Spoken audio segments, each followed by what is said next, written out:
All right, good morning, everybody. It's 10 o'clock, so we're going to go ahead and get started. I've got us recording, so we'll get this posted to YouTube after it's over for anyone who joins late.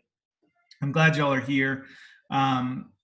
Just want to remind you about a couple of things. We're going to show you on NewTown's website today, just to remind you how to get to the resource guide, but the resource guide is always linked there, and it's always going to have the most up-to-date information about what you should be doing for your business. So I'll just refer you to that resource guide. If you haven't signed up for our daily emails, Emily is still sending those, emily@newtownmacon.com, and you can get an email update that'll point you to the things that have changed most recently in the resource guide. So today, probably the most important thing that we're going to share and talk about is we're going to talk about the Payroll Protection Program. And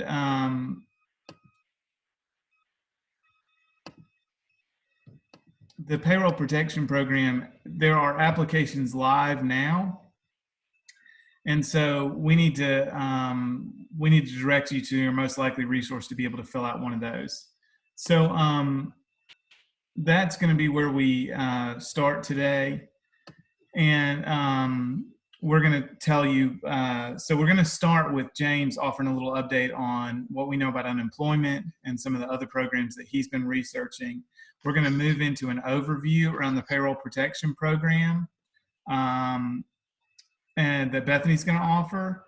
And then I'm going to tell you a little bit about how to apply. Unfortunately, this is not going to be nearly as simple as the step-by-step walkthrough we did for the EIDL loan from the SBA, because this one's being offered by individual banks. But I'm going to try and help you as best I can. Matt McKenna is on the call, and I'm going to toss over to Matt to talk a little bit about what SCORE is doing right now with mentorship, so that we can help connect you to a SCORE mentor if you need some additional one-on-one help. Again, the whole NewTown team's available to you. So if you go to our website, there's a directory for all the staff. You can send us an email. You can call our regular office number, and you still get through to all of our cell phones. So anytime you have any questions for any of us that can help, we're here, we're free, and we're happy to help. So please just let us know if there's anything at all that we can do to help answer your questions. As we go through the webinar, if you want to use the chat box to go ahead and start posting your questions, as we get to the end of the hour and wrap up the agenda, we'll move into questions and answers. So I will coordinate those questions. Just post them in the chat box. We'll start down the list as we get to the end of the call. I'll ask the question and get some backup from my team of experts on the call to get it answered. If we can't get it answered on the call, we'll follow up afterwards with some information in the resource guide. So with that, I'm going to turn it over to James to give us some updates on unemployment and any other programs that have changed that may have some new information. So James, over to you. All right, thanks, Josh. Good morning, everybody. The update I have on the recovery rebate, the $1,200 that's supposed to be coming. The only thing that I've been able to uncover is apparently on April 9th, they're going to start initiating the direct deposits, which they believe will be deposited in everybody's account by the 14th. So between the 9th and the 14th, if y'all will be looking for those. If they do not have your direct deposit information from your 2018 or 19 tax return, those checks are not going to start to be mailed till the 24th.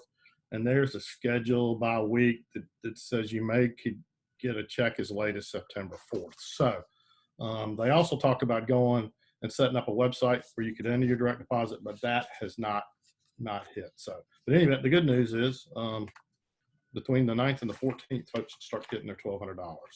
All right, to move to the unemployment, I just got off a conference call on the payment protection plan, and this legislation has moved so fast that nobody is set up to administer it, especially the Department of Labor. The Georgia Department of Labor is doing a nice job in getting those partial claims to us.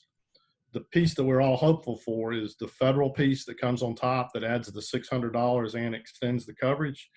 The Georgia Department it's a complicated process, but Georgia agreed to participate in that program on the 28th of March.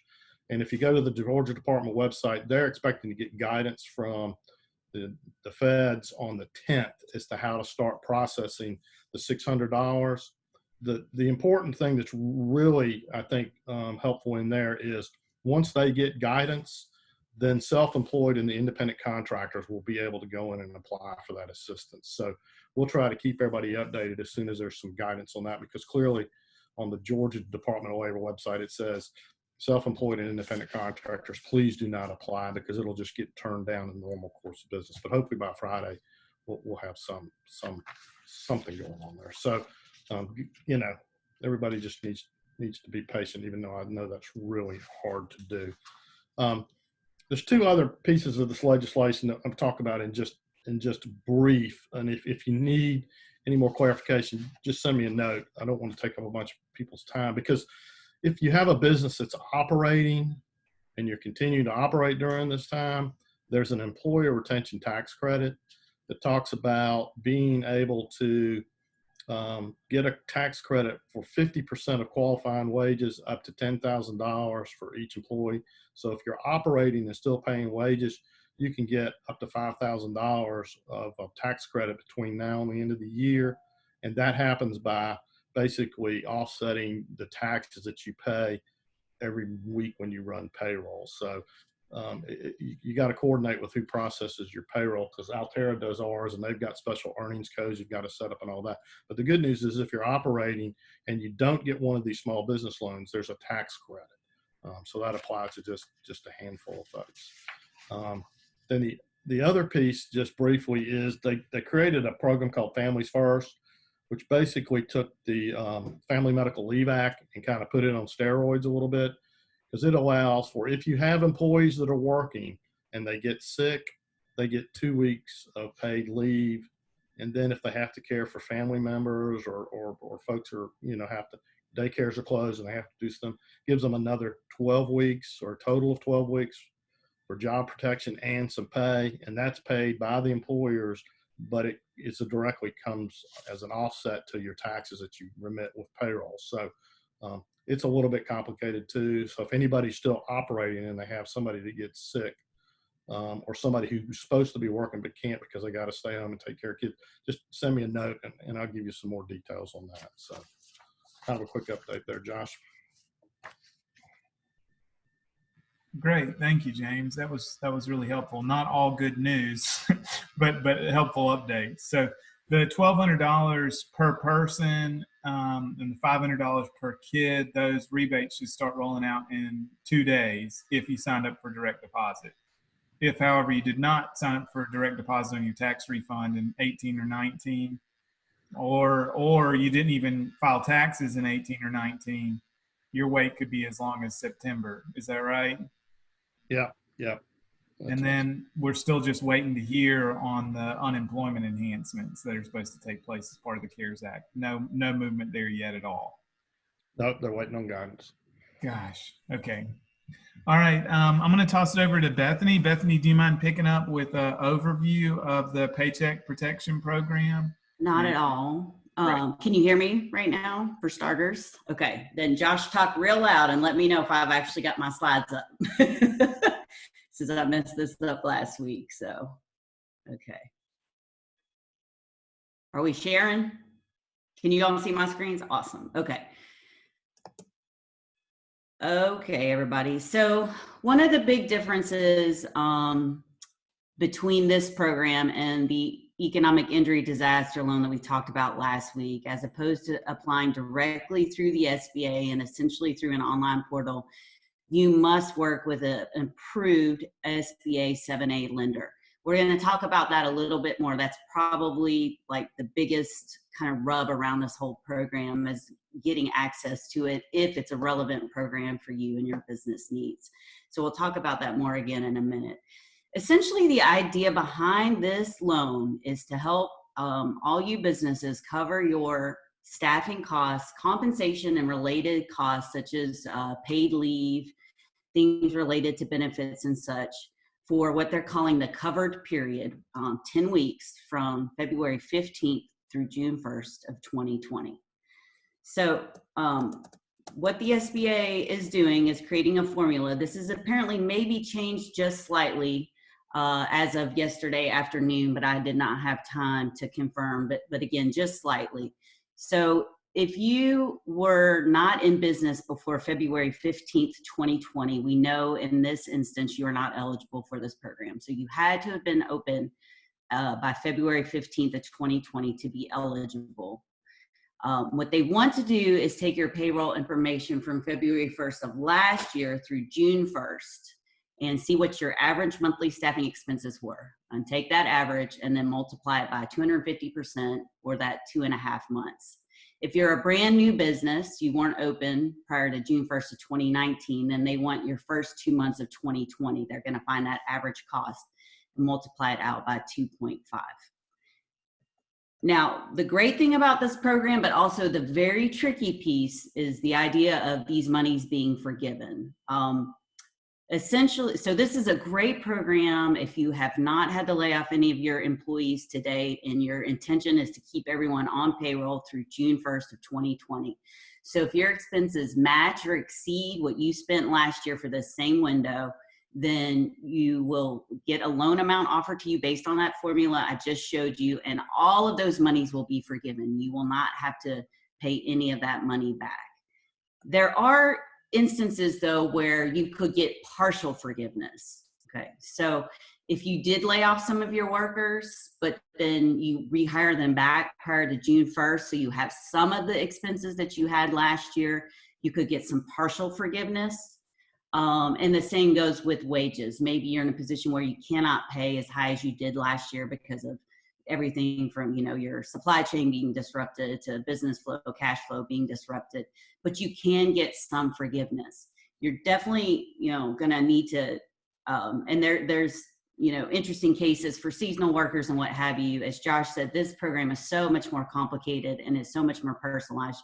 You will have to have a conversation with your SBA loan officer to get clarity on this. One of the hardest things about this loan could be if you think that, you know, your full loan amount is going to be forgiven and you find out that it's not going to be. Because while the interest rate, they're saying it starts at 1%, is low, the term is short. So to pay back a significant amount of money in 2 years could be a lot. So you're just going to need to understand the relationship between how much you know, you have technically would have spent on your staff prior to this disaster and what you've really paid and how much will be forgiven. So a few other important features to understand. So you will have the option to wait 6 months to make your first payment back if you do need to pay on any of the costs, if it's not all entirely forgiven. There are a few expenses not directly related to payroll that can be included here. They're listed. I'm not going to get into them, and you should definitely have a conversation with your SBA lender about this. But there are some other expenses, as long as they are less than a quarter total of the loan amount, that can also be forgiven for the same 10-week period. I didn't put this up here, but one thing that's also interesting about this loan, we talked about collateral last week and lenders looking for security. In this case, they are not looking for that. They are not looking for collateral, because technically what they're trying to do is lend you the exact amount of money to cover this 10-week period and these staffing and related costs that you know, that you just need to have covered, that because of disruptions you can't otherwise. So they're not worried about collateralizing. So all the information that they're going to be gathering from you is related to payroll and expenses, to see what you paid previously and to see what they can help you get forgiven for these 10 weeks.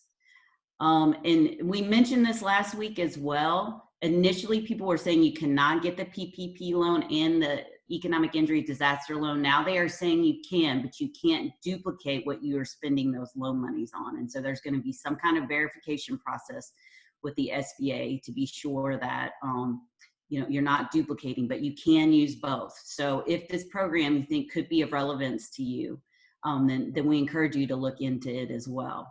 One of the, you know, that you can use this loan too if you're a sole proprietor. So if you're a small business who only had to lay off one person and could maybe rehire them, or if you're just in business for yourself and you're continuing to try to pay yourself, then you would be eligible. So that's something important to keep in mind as well. Now, the rub around this PPP loan is that not all approved 7(a) lenders are doing it. Some of the banks have only been allotted to loan so much around this loan, and they've already met that allotment and are already not taking loans. And a lot of the banks that are approved 7(a) lenders are only doing these loans with folks who are their existing clients. And Scott has already sent a message about that on the chat. And we know that's frustrating. What I want to point out to you, and Josh is going to get into more detail about the application process around this loan. Let me see if I can get to our, I'm getting this prompt and that's not what I want. There we go. So here I am in our NewTown Macon resource guide. This is our internal version, but it's what Emily updates for us regularly. And if you click here, you will go to our local guide for the Payroll Protection Program. And so what we've done, and Josh has made this look real pretty, is we've looked around at what banks are doing this program, who are taking applications. There are a few like Bank of America and Cadence Bank that have very robust online systems, and you may find that they're in a position to work with folks besides their small businesses that are already existing clients with. But a couple options for you to be aware of are these two online folks here, Fundera and Lendio. So Fundera and Lendio are intermediaries with online SBA lenders. So these are SBA lenders that aren't necessarily located in any kind of regional market. They already have online capacity. They've served national audiences previously, and they are showing live online applications for this program. So if you're having difficulty getting paired with a bank who's accepting these programs, we really encourage you to, they're gonna ask you some initial information. Fundera is already paired with HelloWorks. What Lendio does is they connect you to other online SBA lenders. So they'll connect some initial information and then get you paired. So if you're having trouble either with your current bank, because I saw something from Comics Plus around having some issues with BB&T, and then Scott looking for a partner, go through these resources and continue to keep your eyes and ears open to SBA online lenders. And this will be a resource we'll continue to update with you because we know that's been a real frustrating piece of this loan program. So that's an overview of what this program's about, I think, and how you can potentially connect with a lender. Josh, is there anything else you think I need to add before you get into the details about how to apply? No, I think that was great.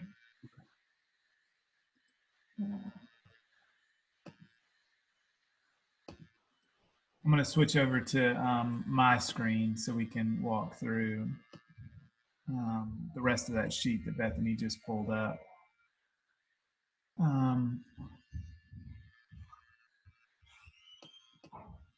Sorry.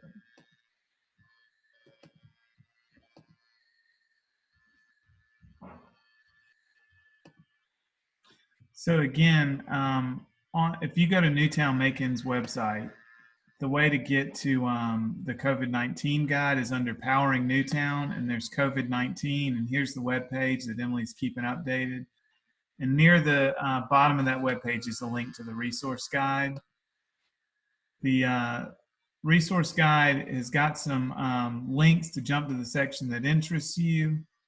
So under support for small business, you'll find a section on the PPP, the Paycheck Protection Program that Bethany just referenced. And there's the link to the local guide that Bethany had just pulled up. So that's the way to get to this. Again, we're constantly updating all of these documents. So every time you go to see them, it's going to be the most recent information that we have. The other thing is we could use your help. So if you're banking with a bank that's not listed here and you find out some information about them, whether it's positive or negative, whether they are or are not accepting applications, we'd love to be able to add them to the list. So please share with us as you get new information from your bank. So yeah, Bethany mentioned Comics Plus, specifically mentioned BB&T. Yeah, you cannot get a paper application for BB&T, but they do have a good website where you fill out the application online. And honestly, it's easier than Cadence's. The downside of the BB&T website is you have to be a client. So Truist is the new name of the bank that incorporates SunTrust and BB&T. So if you have accounts at either SunTrust or BB&T, you can go to this website right here and begin your application. The things you'll need to complete the application on SunTrust and BB&T or Truist is you've got to have your account or loan number with either SunTrust or BB&T. So again, this is only available to their clients, but it is still working. So you need to get your application in today if you're a client of one of those banks. So after you have the your account number, or your loan number with SunTrust or BB&T, what I did is we bank with BB&T at NewTown, so I just pulled one of our checks, and at the bottom of the check, you've got the routing number and the account number. That may be the easiest way for you to find your account information. You'll also need to know your average annual revenues. You'll need to know your average monthly payroll for the last 12 months, like Bethany just mentioned. You'll need an account number and routing number for a direct deposit of loan proceeds. So in addition to having it even register for your account, you've got to have both the account number and the routing number for them to be able to deposit the proceeds from this loan. Again, you can find both those numbers on the bottom of a check. There is where in a couple of these cases, I'm going to go to Cadence next, there are specific forms you have to fill out, and this will hold you up if you wait until you log into the system and then start working through the PDF, and it looks like I'm going to have to relink that to get around their login procedure. I'll rework this link, but there's a PDF called a borrow worksheet that you need to have filled out ahead of time. Emily, if you'll help me remember to fix that link, we'll host that worksheet on our website or something to get around it. You'll need to have that filled out ahead of time, and then you're going to have the Social Security numbers and birth dates for the primary representative and every owner of 20% more or more of the business. So if you can go ahead and gather that information ahead of time, you should be prepared to complete the SunTrust and BB&T application. I did it last night, and it took, I don't know, maybe 30 minutes. It doesn't take very long at all. The other one I want to mention is Cadence. Here's the link to apply to Cadence. Cadence has partnered with an online SBA lender called SmartBiz Loans, and they already had a very robust online application process. So they didn't have to start building something from scratch. It was already tailored to give out SBA 7A loans. So that's the good part about it. The form works, and it's still live right now. So you can go to this link and apply through Cadence. I don't think, I mean, obviously, I think Cadence prefers if you're their customer, but I didn't see anything in the form like at BB&T where you had to register your bank account number with Cadence. So it may be that they kick these things back on review, but for right now, it looks like anybody ought to be able to apply through Cadence for this program. The things you have to have is a much longer list than the BB&T list. It's a more extensive application process. You have to have 2018 or 19 tax returns for the business. You've got to have the past four forms 941. So that's 4 quarters. That's a whole year of your 941 forms. You have to either provide login information for your business bank account, in which case the software will go in and download your transactions automatically, or you have to be able to update a PDF statement for your business bank accounts for the most recent. They've changed this. It's going to only be 1 month instead of 6 months when they first launched. You've got to have a color scan of the front and back of the owner's driver's license. You've got to have a color scan of a voided check for the business's bank account. You've got to have the business's average payroll for the last 12 months. Copy of the recent 1 month of the bank account. I've already got that in there. Verification of the past 12 months of payroll expenses. So how are you going to verify the past 12 months of payroll expenses? Whoever's doing your payroll, even if it's QuickBooks doing your payroll, you just need to get an export of that account. We also that's going to be the easiest way to get this information. You've also got to write a paragraph describing your business, its history, unique role, and management. Those are 3 separate paragraphs, so you got to be prepared to write those. You got to have the articles of incorporation, or if you're an LLC, however your business is legally organized, you've got to have a copy of the legal document that organized the business. So for an LLC, that might be an operating agreement. You got a proof of occupancy, and if you own your own property, you've got to fill out this environmental form, which I've linked here. And I think this one works without logging into the system. Yep, it does. Great. So just got to fix the BB&T one. The other thing to note about this one, the BB&T form is set up for nonprofit applicants. So that's really, really helpful. The Cadence form is not. So if you apply as a nonprofit through Cadence, you're still going to have to list some personal information about an individual, including a social security number and birth date. So I'd recommend that be the executive in charge of the business, but you are going to have to provide it because this form is not set up for a nonprofit that does not have any owners.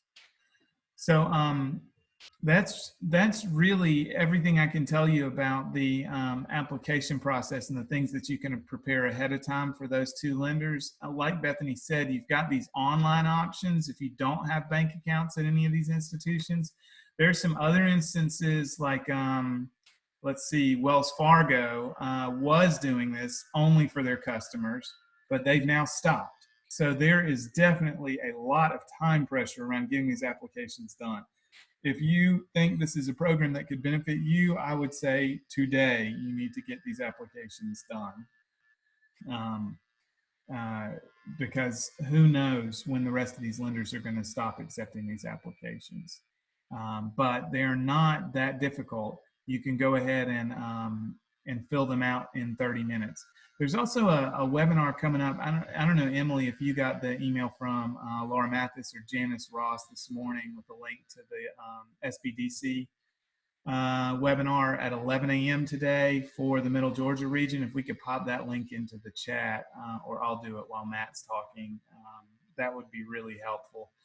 We'll be off in time for anybody who wants to join that, and they're supposed to have some more information about these programs. Honestly, at this point, I don't know how much the information about the programs is helpful if you can't find a place to apply. So I would try applying to any and all of these resources that you would qualify for immediately until you can get one completed. Does anybody, James or Bethany, have anything to add about the application process for these programs? Just something real quick. When you apply for the business, you're basically applying for the wages, the W-2 people in the business, and the owner's profit. If you're applying on Friday, self-employed and independent contractors can apply on the 10th. So does that make sense? So when you're doing your when you're doing your business, don't include your 1099 folks because they've got to apply separately on Friday. So it opens up on Friday for them. And they have to apply individually for themselves because they are an independent contractor. So they're basically being treated like an individual business, not from whoever pays their wages. Right, yeah. And Bethany, have you seen Matt on the call? I'm here, Josh. Okay, great. Hey, I was looking for your name in the list. Yeah. So everybody, this is Matt McKinnon. Matt's chair of the SCORE chapter for Middle Georgia, and we're close partners and work together. In fact, Matt, I've got a SCORE mentee at 4 o'clock today. I'm sure you've been inundated with requests too, but I'd love for you to talk a little bit about the programs that SCORE is offering right now and how people can benefit from virtual mentorship. Right. Well, 2 points quickly about the PPP. I think one of the things that James talked about is very important because we've talked to several people who were owners who have been living off owner's draw and not having a W-2, and they thought they could not count that as payroll costs. So that's very important when the PPP is it's net earnings, whatever you draw out of the business. The other there's another website called NAB.com, NAB.com. That's another online small business lending site. that's been vetted by SCORE that's also doing SBA loans. We're not recommending, we're just saying they are reliable. So if you're having trouble with these other sites, you can also check out nav.com. I think the things that we're doing is we're trying to catch up and stay up just like you and everybody else. I think the incremental stuff we can help maybe over what NewTown's doing. At score.org, there is a coronavirus resource center also. It has a lot of webinars and blogs and checklists and things. So probably most of the things in there you probably already thought about, have already done. But just as a double check, if you go to score.org, there's some information on there. For example, there's a blog about what do you do if you can't pay all your bills. It's kind of a checklist of what to do there. So if you're looking for more information, go there. On that site also, there's a place you can request a meeting with a mentor, and you just type in our local zip code and say, hey, I want to talk to somebody. We have been getting a steady stream of people. We are, as I said, we're also learning. We're sitting on these webinars, learning as we go, but have been through the process now a few times with people. So have we're a little bit down the learning curve. So if in addition to the NewTown folks, if you need somebody else to reach out to us through score.org, or you can contact me directly at matt.mckenna@scorevolunteer.org. So Matt, is there anything you've heard from, you just mentioned one thing around payroll protection, the Paycheck Protection Program, that you've heard from people who are taking owner's draws instead of W-2s themselves to pay themselves out of the business, and they can still apply for a PPP. However, they're compensating themselves out of their business, which is really helpful. Is there anything else that's coming up frequently with clients, or any other tips or tricks that you've learned from interactions over the past few days? Well, I guess going back to the EDIL and the grant, 10,000 grant, that has been very confusing to people because, as I think you guys have already pointed out in your resource guide, it still looks like an advance, even though it's a grant. So just reiterating, we've been spending a lot of time trying to clarify that current legislation does give the opportunity to take that as a grant. So we've had several people who've applied and didn't know that was a grant and didn't apply for the advance. So we had them go back and reapply just to try to get that. So Yeah, I think your point, the $10,000 grant under the EDIL and the loan forgiveness on the PPP are huge things for small businesses. So we're trying to get everybody to get in the queue for those things. Yeah, I think that's maybe the most important thing right now is just because you fill out the application doesn't obligate you to take the money, right? But if you don't fill out the application, there's no way you're going to benefit from the program. And it's entirely likely that both these things are going to be exhausted in short order. So the bottom line is apply, apply, apply. You need to get your applications done. Whether you're a nonprofit or a for-profit business, you need to fill out these applications. And as long as the checkboxes you have to put in that ask you some basic eligibility questions, as long as you can check those truthfully, you're eligible and you need to send it in. And then maybe seek counseling one-on-one at the point that you're authorized and able to draw down the money. That's when you may need to talk to somebody else to decide what to take and how to use it. But at this point— That's a great point, because I've talked to several people who say, well, I don't really want to take on a loan and have to pay it back. And I said, look, to your point, Josh, even if they give you the money, even just parking a bank account, pay it back, that's better than not getting it. And you also can go potentially get the grant. And by the way, none of us know how long it's going to last. So if you can get some money in the bank that you may not need to pay back, that's great. But if for some reason you do need it down the line, it's there. So yeah, apply. And almost every business has some debt. And if you have some debt, I guarantee you it's more expensive than anything that's being offered from any of these programs. So looking at the opportunity even to displace some other debt with the types that are being offered right now could be a net advantage to your business. But yeah, we still don't know what it's going to take to reopen these businesses that are closed. So liquidity is king, and sitting on some cash that you have some options about is going to make a huge difference. We just don't know what's coming next either. So this is what's available now. And it's important to get in line and go ahead and equip yourself with the resources that are available so we can meet the challenge we don't even know about yet. And Josh, one thing I'm not sure we pointed out, there is a fee for the PPP. And I'm not sure the banks can charge up to 5% on smaller loans. And I'm sure they are, because I was on my son-in-law works for Cadence, so I was on a call overheard a call with them. They're really not happy about having to do this because they're not making much money on it. So I would just make sure people realize there is going to be a fee associated with getting this processed. I believe the government's paying that fee and not the borrowers. Okay, I'm not sure. It wasn't clear to me. That's my understanding too, Josh. Yeah. Is that the borrowers are not paying the fee. It's still not much, right? Because on a normal bank loan, they're going to make 3.5%, 4% every year for the life of the loan. And in this case, even if the government pays it, they're getting 5% up front, and that's it.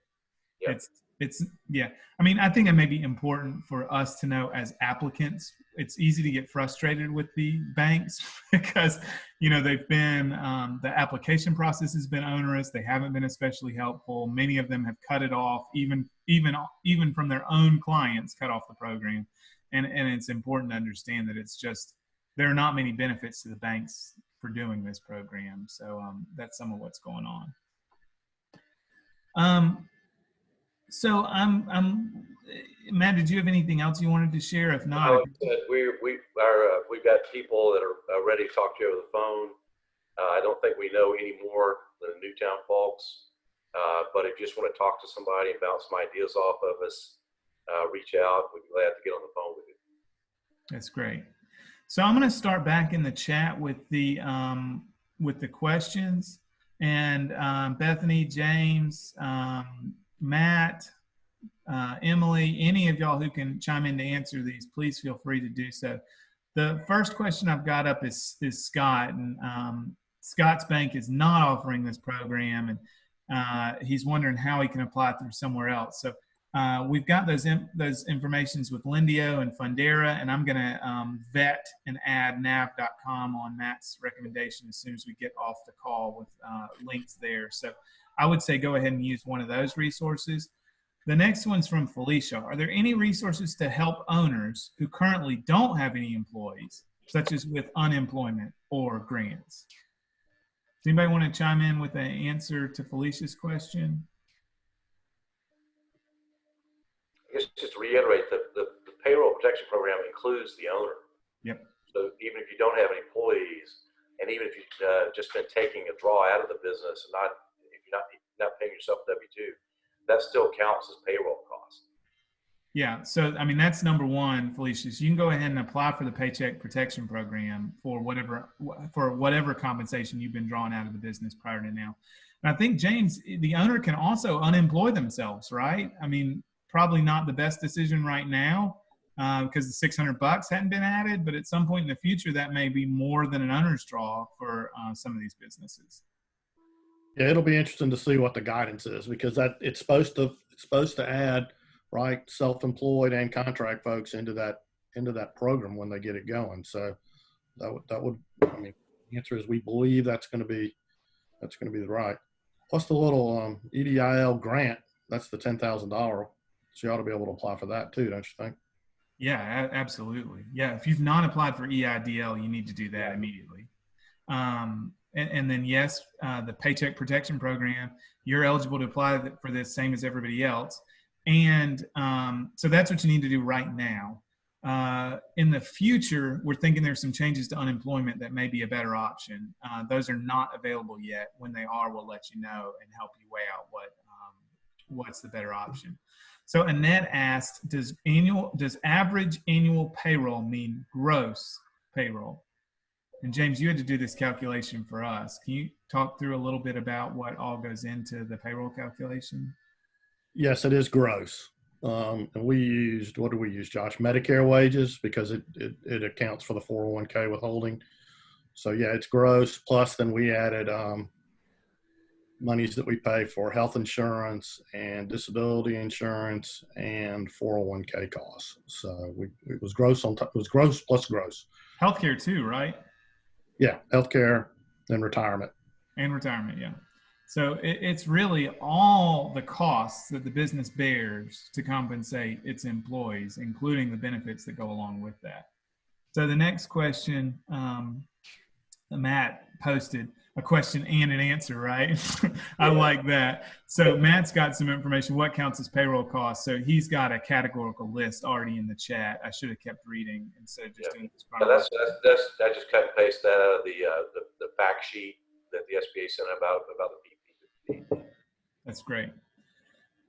So Scott's question is the next question. How do self-employed Schedule C business owners show their income? So, and Scott, I'd be happy for you to chime in with a little clarification there, but are you wondering on how you calculate it or how you prove it or both? So yeah, more like how you prove it, because like if you, like I just heard him say that you can, if you take a draw, well, how do you show that on paper? Like when I take a draw, I literally just transfer funds from my business to my personal.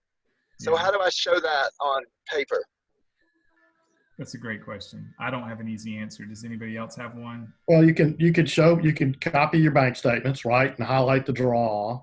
If you run a balance sheet or a P&L, if you run a balance sheet, right, you should be able to show the change from year to year. That's a little bit more technical, but I just got off the seminar and they were like, yeah, that's going to be a little tough because you could actually show the income that the business made. So you could run a P&L and say, hey, my business made 50 grand and maybe you only took 25, so you could get the 50, because it's a little bit, I mean, Scott's right, it's a little bit harder to prove and to verify, but the seminar I got on was they were going to try to give everybody as much leeway as they could. And what they're trying to do is to get that money in so it gets back into the economy. So I don't know. Hopefully that's helpful, Scott. So there are a couple different options there, and one may be as simple as a P&L showing profits. The next question was from Comics Plus. Is there a list of everything small businesses should apply for? I just added to the chat a link back to the resource guide. I think that's the best list. And I'll also post a list of our playlist on YouTube of each of these webinars. Right now, y'all chime in, but I think the things you should definitely apply for, you should go ahead and get an application in for an SBA Economic Injury Disaster Loan, EIDL. That was the first webinar that we did. That one is actually fairly easy. We've got step-by-step instructions linked from the resource guide that will take you through an online form that is standardized for everyone. So yes, you should definitely apply for an EIDL loan. And number two, if you have payroll expenses, even if those are just for the owner of the business. So if you've unemployed everyone else, but you take compensation out of this business to support your lifestyle, you should also go ahead and apply for a Paycheck Protection Program loan, a PPP loan. And that's what we've gone over today. Again, that's a lot more difficult. We haven't given you step-by-step because it's different for every lender, but we'll be keeping that resource on our website updated with links to whoever's still active. And we'd love to hear from you. If you run into specific questions or problems, or you find another lender we don't know about, or you find out that something's closed before we do, please let us know. Just email me or Bethany or James or Emily. Our emails are super simple. They're all our first name at newtownmacon.com. But you can help us absolutely do that. So we got another question. Y'all keep the questions coming. We've got a few more minutes to keep talking. I want to end at 11 so people can jump onto that Sbdc webinar if they want. So the question was from Rebuilding Macon. Do you have to prove immediate impact of COVID-19? The answer is no, not on any of these programs, not on EIDL or on Paycheck Protection Program. You do not have to prove immediate impact of COVID-19. It's sort of presumed that every business has had an impact from COVID-19. The program limitations are not directly related to the virus. So basically it's businesses with 500 and fewer employees. There are some other regulations besides that. They're going to give you individual radio boxes, but like I said, I've filled out a bunch of these forms a bunch of different times, and I think every business that's on the call right now should be able to qualify based on the restrictions of the applications right now. Anybody have any other questions? We've gotten to the bottom of the line. All right. Is there anybody on the NewTown team has anything they want to add or clean up or clarify? Think we did good? Great. Well, thank you all for joining us again. Again, in an hour or so, we'll have this uploaded to our YouTube channel, so you'll be able to link to it and share it with anybody else you think may be able to benefit from this information. We're thinking about you all the time. We're so anxious for the time we can get back together again downtown and share a drink and share a meal and give a hug or a handshake. I know I'm definitely missing those these days. It's great to see y'all even virtually in these webinars. If you have anything that you could use help with that you'd like us to look at for our next one, please email us and let us know. We're happy to do the research and be able to report back to you. We just want to do everything we can to support you. We're all still here. We're all still working, and we love the opportunity to be able to help you. Even if you just need somebody to listen for a little bit, we're around. Matt, thank you very much. Thank you for everything you and all the SCORE volunteers are doing right now. I don't think SCORE's ever been tested like this, and we're really grateful at having your partnership and support. And thanks to the NewTown team, we put a lot of work in to make this go smoothly, and I think this was really helpful for everyone. So I also saw Anna Richards just posted that that Knight's hosting a webinar today at 1 p.m. and she's got a link in the chat box. So y'all copy that down before we close out. And then Felicia asked, any information regarding disaster unemployment assistance? She had to step away. Again, Felicia, we'll post this whole thing on YouTube so you can go back and review it anytime you want. But James gave some updates there. The federal enhancements to unemployment have not been implemented by the Georgia Department of Labor yet. So we're still waiting on those changes. And as soon as those happen, we'll let you know by email in the resource guide so that because that will probably make some changes in the calculus. But right now, none of those changes from the CARES Act to unemployment have taken place. So the only thing that's available right now through unemployment is standard unemployment, which does not apply to gig workers, does not apply to contract employees, and does not apply to owners. All right. Thanks, everyone. I hope you'll have a good day and a good rest of the week. I look forward to seeing y'all again this time next week. We'll just keep going and we'll keep offering everything we can. I'll talk to you again then. Thank y'all.